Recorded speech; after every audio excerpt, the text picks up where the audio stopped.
Hello friends, সবাইকে welcome জানাই নতুন একটি ভিডিওতে। এই মুহূর্তে যে আপডেটটির দিকে আমরা নজর রাখবো সেটি হচ্ছে রাজ্যে শিক্ষক নিয়োগের দুর্দিন কন্টিনিউ চলছে।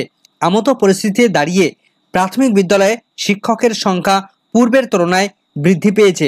শিক্ষক সংখ্যা কমেছে মাধ্যমিক স্তরে তথা 11-12 লেভেলের ক্ষেত্রে, সেই সঙ্গে উচ্চ মাধ্যমিক স্তরে তথা 11-12 লেভেলের ক্ষেত্রেও ঠিক একই দশা। তো শিক্ষক নিয়োগে সুদিন কবে আসবে, আদৌ কি সেই সুদিন আসবে, বিস্তারিত থাকবে এই ভিডিওর মধ্যে।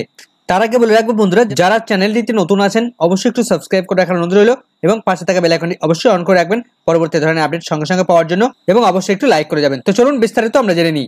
রাজ্যে শিক্ষক নিয়োগের অবস্থা একদমই ভালো নয়।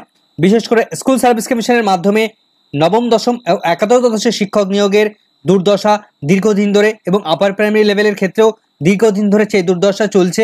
কবে সেই সুদিন আসবে তা কিন্তু সম্পূর্ণটা এখনও সেই প্রশ্নের উত্তর অধারা রয়েছে। রাজ্যে শিক্ষক নিয়োগ ক্রমেই অনিয়মিত হয়ে পড়েছে। স্কুল সার্ভিস কমিশনের মাধ্যমে শিক্ষক নিয়োগের বিজ্ঞপ্তি দীর্ঘদিন ধরেই প্রকাশিত হয়নি। অধিকাংশ বিদ্যালয়গুলিতে শিক্ষকের অভাবে ব্যাহত হচ্ছে তাদের পঠন পাঠন। এমনকি সেই সমস্ত স্কুল থেকেও তারা স্কুল সার্ভিস কমিশন বা সরকারকে দাবি জানিয়েছে যে যাতে করে কোনোরকমভাবে সেই ক্লাসগুলোকে চালানোর জন্য ন্যূনতম কিছু শিক্ষক তারা যেন দেয় সেই স্কুলগুলোতে। যদিও শিক্ষা দপ্তরের দাবি স্কুল শিক্ষকের সংখ্যা বেড়েছে এক দশকে। শিক্ষা দপ্তরের দাবিতে তৈরি হয়েছে বিতর্ক। ইতিমধ্যেই রাজ্যের শিক্ষা দপ্তর থেকে একটি উল্লেখযোগ্য তাৎপর্যপূর্ণ বই প্রকাশিত হয়েছে। সেখানে প্রায় এক দশক ধরে কেমন কি শিক্ষক নিয়োগ হয়েছে বা কোন বিদ্যালয়গুলিতে বা কোন জেলায় কেমন কি শিক্ষক রয়েছে সমস্ত বিস্তারিত একটা রিপোর্ট আকারে প্রকাশিত হয়েছে। রাজ্যের শিক্ষা দপ্তরের প্রকাশিত সেই রিপোর্ট আকারের বইটিতে শিক্ষকের সংখ্যা উল্লেখযোগ্য হারে বৃদ্ধি পেয়েছে বলে দাবি করেছে তারা।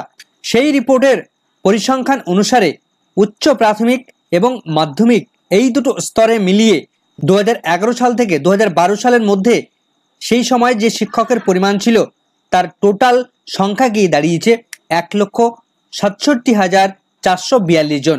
সেখানে 2022 থেকে 23 সালে তা কমে দাঁড়িয়েছে 1,64,771 জনে। অর্থাৎ এক দশক পরে এসে গিয়ে এই মাধ্যমিক এবং উচ্চ প্রাথমিক বিদ্যালয়গুলিতে শিক্ষকের সংখ্যা কমে গেছে। আশ্চর্যজনকভাবে শিক্ষক তো নিয়োগই হয়নি, তাহলে শিক্ষকের সংখ্যা দিনে দিনে কমবে না তো কিভাবে বাড়বে? সেই একই রিপোর্টে সেই একই টাইম লাইনের মধ্যে উচ্চ প্রাথমিক স্তরে শিক্ষকের সংখ্যা 24,704 জন থেকে কমে এসে দাঁড়িয়েছে 24,201 জন। অর্থাৎ 11-12 লেভেলের ক্ষেত্রেও সেখানেও শিক্ষকের সংখ্যা কমেছে।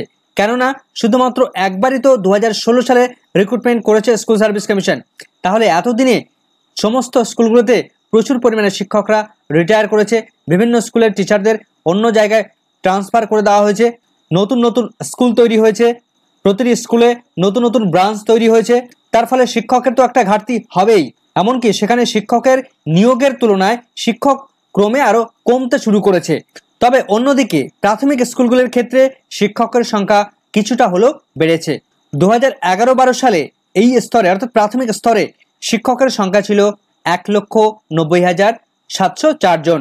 2022-23 সালে এসে তা বৃদ্ধি পেয়ে দাঁড়িয়েছে 2,06,384 জনে। কিছুদিন আগে শিক্ষামন্ত্রী ব্রাত্য বসু তিনি জানিয়েছেন প্রাথমিকে শিক্ষক নিয়োগ হলো, ফের দ্রুত শিক্ষক নিয়োগ করা হবে এই প্রাথমিক স্তরগুলিতে। মুখ্যমন্ত্রীও বারবার শিক্ষক নিয়োগের কথা তিনি জানিয়েছেন, কিন্তু সেই শিক্ষক নিয়োগের ঘোষণা শুধু ঘোষণাতেই রয়ে গেছে। কেননা আমরা দেখেছি যে প্রতি পুজোর সময় এলেই উচ্চ প্রাথমিকের 14,000 শিক্ষক নিয়োগ হবে এমন অ্যানাউন্সমেন্ট প্রতিবার করতে দেখা গেছে। অর্থাৎ 2016 সালের এই উচ্চ প্রাথমিকের 14,000 শিক্ষক নিয়ে কতবার যে অ্যানাউন্সমেন্ট হয়েছে তা বলার অপেক্ষা রাখে না। উচ্চ প্রাথমিক, মাধ্যমিক এবং উচ্চ মাধ্যমিক স্তরের শিক্ষকদের একাংশের তাদের দাবি যে শিক্ষকের সংখ্যা যে কমেছে সে তথ্য বলছে শিক্ষা দপ্তরের পরিসংখ্যানই। অর্থাৎ তারা নিজেরাই স্বীকার করছে যে শিক্ষকের সংখ্যা কমেছে। কিন্তু যতজন শিক্ষক কমেছে বলে দাবি করছে এই শিক্ষা দপ্তর, প্রকৃত সংখ্যাটা কিন্তু ততটা নয়, তার থেকে বেশ কয়েক গুণ হবে। বহু বিদ্যালয়গুলিতে শিক্ষক না থাকার কারণে পঠন পাঠন বন্ধ হওয়ার মুখে উপনীত হয়েছে। তাই শিক্ষক সংখ্যা সামান্য বৃদ্ধিকে উল্লেখযোগ্য হারে বৃদ্ধি বলে দাবি করাটা সম্পূর্ণ পরিহাসের শামিল হয়ে দাঁড়িয়েছে। এখন এই দুর্দিনের মূল কারণ কি? প্রথম এবং প্রধান মূল কারণ হচ্ছে সদিচ্ছার বড় অভাব।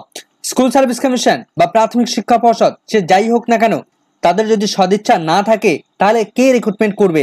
তার সঙ্গে তো সরকার অবশ্যই দায়ী। তাদের ইচ্ছে, তাদের পারমিশন না থাকলে কমিশনগুলো বা পর্ষদগুলো তারা নিয়োগ করবেও বা কিভাবে? তাই উভয়ের সদ্গতিতে, উভয়ের সদিচ্ছার পরিপ্রেক্ষিতে এই রিক্রুটমেন্ট প্রসেসে দ্রুত অগ্রগতি ঘটুক। অন্যদিকে এই নবম দশম এবং একাদশ দ্বাদশে নতুন বিজ্ঞপ্তি, নতুন নোটিফিকেশন প্রকাশ করার দাবিতে কলকাতা হাইকোর্টে মামলা হয়েছে। সেই মামলার দ্রুত নিষ্পত্তি ঘটুক এবং দ্রুত কোনো একটা নোটিফিকেশন আসুক শিক্ষক নিয়োগের, এই প্রত্যাশা রেখে এখনকার মতো এই ভিডিওটি এখানেই শেষ করছি। ভিডিওটি সম্পূর্ণ দেখার জন্য সকলকে ধন্যবাদ। চ্যানেলটিতে নতুন হলে অবশ্যই একটু সাবস্ক্রাইব করে রাখার অনুরোধ রইল। পাশে থাকা বেল আইকনটি অবশ্যই অন করে রাখবেন এবং অবশ্যই একটু লাইক করে যাবেন।